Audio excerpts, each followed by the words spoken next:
Hi all, അസ്സലാമു അലൈക്കും. Welcome back to my channel. എല്ലാവർക്കും സുഖമാണല്ലോ ഫ്രണ്ട്സ്. ഇന്ന് ഞാനിവിടെ വന്നിരിക്കുന്നത് പൊട്ടാറ്റോ ബജിയുമായിട്ടാണ് കേട്ടോ. ബ്രേക്ക്ഫാസ്റ്റിനും ലഞ്ചിനൊക്കെ പറ്റിയ നല്ലൊരു അടിപൊളി ഡിഷാണ് കേട്ടോ. ഇതെങ്ങനെ ഉണ്ടാക്കുന്നതെന്ന് നോക്കാം.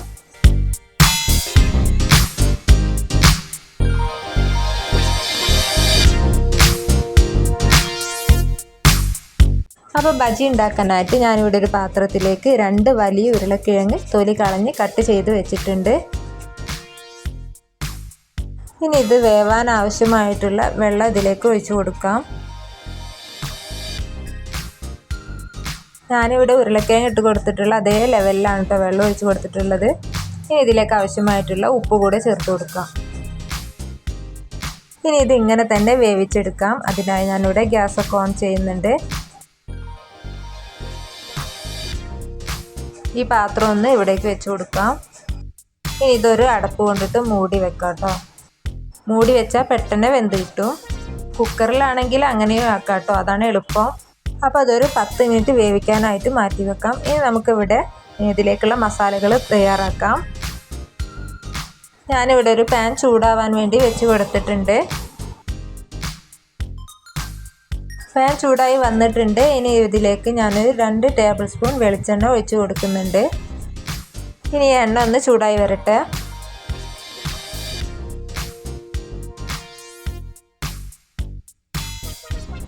അപ്പോൾ എണ്ണയൊക്കെ ഇതാ ചൂടായി വന്നിട്ടുണ്ട്. ഞാനിതിലേക്ക് 1 ടേബിൾ സ്പൂൺ കടുക് ചേർത്ത് കൊടുത്തിട്ടുണ്ട്.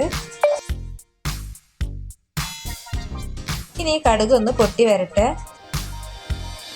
കടുകൊക്കെ നല്ലപോലെ പൊട്ടി വന്നിട്ടുണ്ട്. ഈ സമയത്ത് 1/2 ടേബിൾ സ്പൂൺ പരിപ്പ് കൂടെ ചേർത്ത് കൊടുക്കാം. ഞാനിവിടെ സാദാ പരിപ്പാണ് ചേർത്ത് കൊടുത്തിട്ടുള്ളത്. വേണമെങ്കിൽ ഉഴുന്ന് പരിപ്പൊക്കെ ചേർത്ത് കൊടുക്കാം കേട്ടോ. അപ്പോൾ ഈ പരിപ്പിൻ്റെ നിറമൊക്കെ ഒന്ന് മാറി വരുന്നുണ്ട്. ഈ സമയത്ത് ഇതിലേക്ക് കുറച്ച് വെളുത്തുള്ളി കൂടെ ചേർത്ത് കൊടുക്കാം.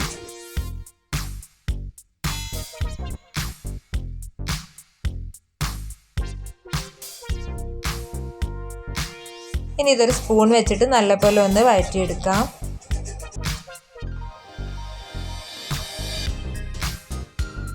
വെളുത്തുള്ളിയൊക്കെ നല്ലപോലെ വഴറ്റി വന്നിട്ടുണ്ട്. ഇനി ഇതിലേക്ക് അരിഞ്ഞു വെച്ചിട്ടുള്ള വലിയ ഉള്ളി കൂടെ ചേർത്ത് കൊടുക്കാം. ഞാനിവിടെ ഒരു മീഡിയം സൈസിലുള്ള വലിയ ഉള്ളിയാണ് കേട്ടോ എടുത്തിരിക്കുന്നത്.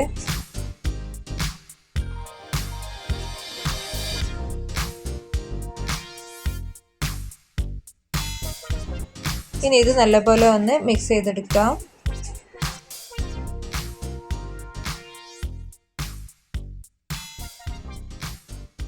അപ്പോൾ ഉള്ളിയൊക്കെ ഇതാ നല്ലപോലെ ഞാൻ വഴറ്റി എടുത്തിട്ടുണ്ട്. ഇനി ഇതിലേക്ക് പച്ചമുളക് ചേർത്ത് കൊടുക്കാം കേട്ടോ.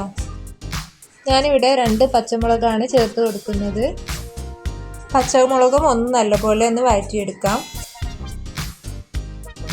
എൻ്റെ വീഡിയോ ആരെങ്കിലും പുതിയതായി കാണുന്നുണ്ടെങ്കിൽ ലൈക്കും സബ്സ്ക്രൈബും ചെയ്യണേ. കൂടാതെ സപ്പോർട്ട് ചെയ്യണോ. തൊട്ടടുത്തുള്ള ബെല്ലൈക്കണും കൂടെ ഒന്ന് പ്രസ് ചെയ്തേക്കണം കേട്ടോ.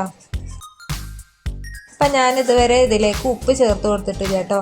ഇനി ഇതിലേക്ക് ഉപ്പ് ചേർത്ത് കൊടുക്കാം. നമ്മൾ ഉരുളക്കിഴങ്ങ് വേവിക്കുന്ന സമയത്ത് ഉപ്പ് ചേർത്ത് കൊടുത്തിട്ടുണ്ട്. ഇനി ഇതിലേക്ക് ആവശ്യമായിട്ടുള്ള ഉപ്പ് മാത്രം ഇട്ട് കൊടുത്താൽ മതി കേട്ടോ.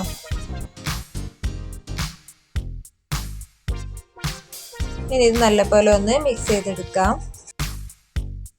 രാവിലെയൊക്കെ ബ്രേക്ക്ഫാസ്റ്റിന് പെട്ടെന്ന് തന്നെ എളുപ്പത്തിൽ ഉണ്ടാക്കിയെടുക്കാൻ പറ്റിയിട്ടുള്ള ഒരു ഡിഷാണ് കേട്ടോ അത്. ചപ്പാത്തിൻ്റെയും പത്തിരീൻ്റെയും പൂരീൻ്റെയും ഒക്കെ കൂടെ കഴിക്കാൻ പറ്റിയ ഒരു കോമ്പിനേഷനാണ് ഇത്. ഇനി ഇതിലേക്ക് 2-3 വറ്റൽമുളക് കൂടെ ചേർത്ത് കൊടുക്കാം. എന്നിട്ട് നല്ലപോലെ ഒന്ന് വഴറ്റിയെടുക്കാം. ഈ സമയത്ത് വേണമെങ്കിൽ ഇതിലേക്ക് കുറച്ച് കുരുമുളക് പൊടി കൂടെ ചേർത്ത് കൊടുക്കാം. ചിക്കൻ ക്യൂബ്സ് ഉണ്ടെങ്കിൽ അതും ചേർത്ത് കൊടുക്കാം കേട്ടോ. ഇതൊക്കെ ടേസ്റ്റ് കൂട്ടുന്നത് തന്നെയാണ്. ഞാനിപ്പോൾ ഇതൊന്നും ചേർത്ത് കൊടുക്കുന്നില്ല. അപ്പോൾ ഉള്ളിയൊക്കെ നല്ലപോലെ വഴറ്റി വന്നിട്ടുണ്ട്. ഇതിലേക്ക് നമുക്ക് വേവിച്ച് വെച്ചിട്ടുള്ള ഉരുളക്കിഴങ്ങ് ഇട്ട് കൊടുക്കാം.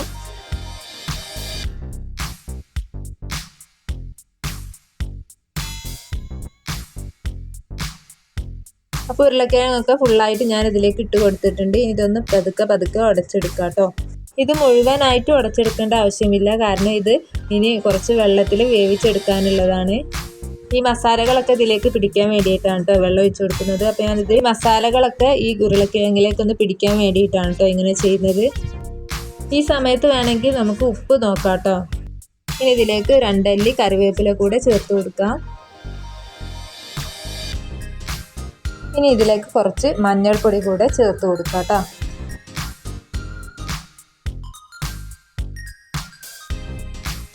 ഇത് നല്ല പോലെ ഒന്ന് മിക്സ് ചെയ്തതിന് ശേഷം അടച്ചു വെച്ച് വേവിച്ചെടുക്കാം. നേരത്തെ വെന്ത സാധനം ആയതുകൊണ്ടിട്ട് തന്നെ കുറച്ച് ടൈം ഒന്ന് തിളപ്പിച്ചെടുത്താൽ മതി കേട്ടോ. അപ്പം നമ്മുടെ ഉരുളക്കിഴങ്ങ് ബജി ഇവിടെ നല്ല അടിപൊളിയായിട്ട് റെഡിയായി വന്നിട്ടുണ്ട്. ഇത് ചൂടോടെ ഇങ്ങനെ തന്നെ പത്തിരിയുടെ കൂടെ കഴിക്കുകയാണെങ്കിൽ നല്ല അടിപൊളിയായിരിക്കും കേട്ടോ. ഇപ്പോൾ ഇതിൽ കുറച്ച് വെള്ളം ഉള്ളത് പോലെ തോന്നുന്നുണ്ടാവും. ഇത് ചൂടാറുന്നതിനനുസരിച്ചിട്ട് കുറുകി വരും കേട്ടോ. അത് കുഴപ്പമില്ല. ഇനി നമുക്കിതൊരു പാത്രത്തിലേക്ക് മാറ്റാം. അപ്പം ഞാനിവിടെ ഇങ്ങനത്തെ സ്റ്റീൽ പാത്രമാണ് എടുത്തിരിക്കുന്നത്. ഇനി ഇതിലേക്ക് കറി വെച്ച് കൊടുക്കാം. അപ്പോൾ ഉരുളക്കിഴങ്ങ് വീട്ടിലുണ്ടെങ്കിൽ ഇതുപോലെ ഒക്കെ ഒന്ന് ഉണ്ടാക്കി നോക്കട്ടോ.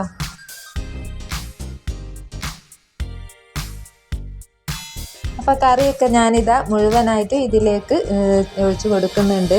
അപ്പോൾ എൻ്റെ ഇന്നത്തെ വീഡിയോ ഇത്രയേ ഉള്ളൂ കേട്ടോ. എൻ്റെ ഇന്നത്തെ വീഡിയോ എല്ലാവർക്കും ഇഷ്ടപ്പെട്ടിട്ടുണ്ടാവുമെന്ന് വിചാരിക്കുന്നു. വീഡിയോ ഇഷ്ടപ്പെട്ടാൽ ലൈക്കും സബ്സ്ക്രൈബും ചെയ്ത് സപ്പോർട്ട് ചെയ്യുക. കൂടാതെ തൊട്ടടുത്തുള്ള ബെല്ലൈക്കണും കൂടി ഒന്ന് പ്രസ് ചെയ്തേക്കണേ. പുതിയൊരു വീഡിയോയുമായി വരുന്നത് വരേക്കും എല്ലാവർക്കും ബായ്.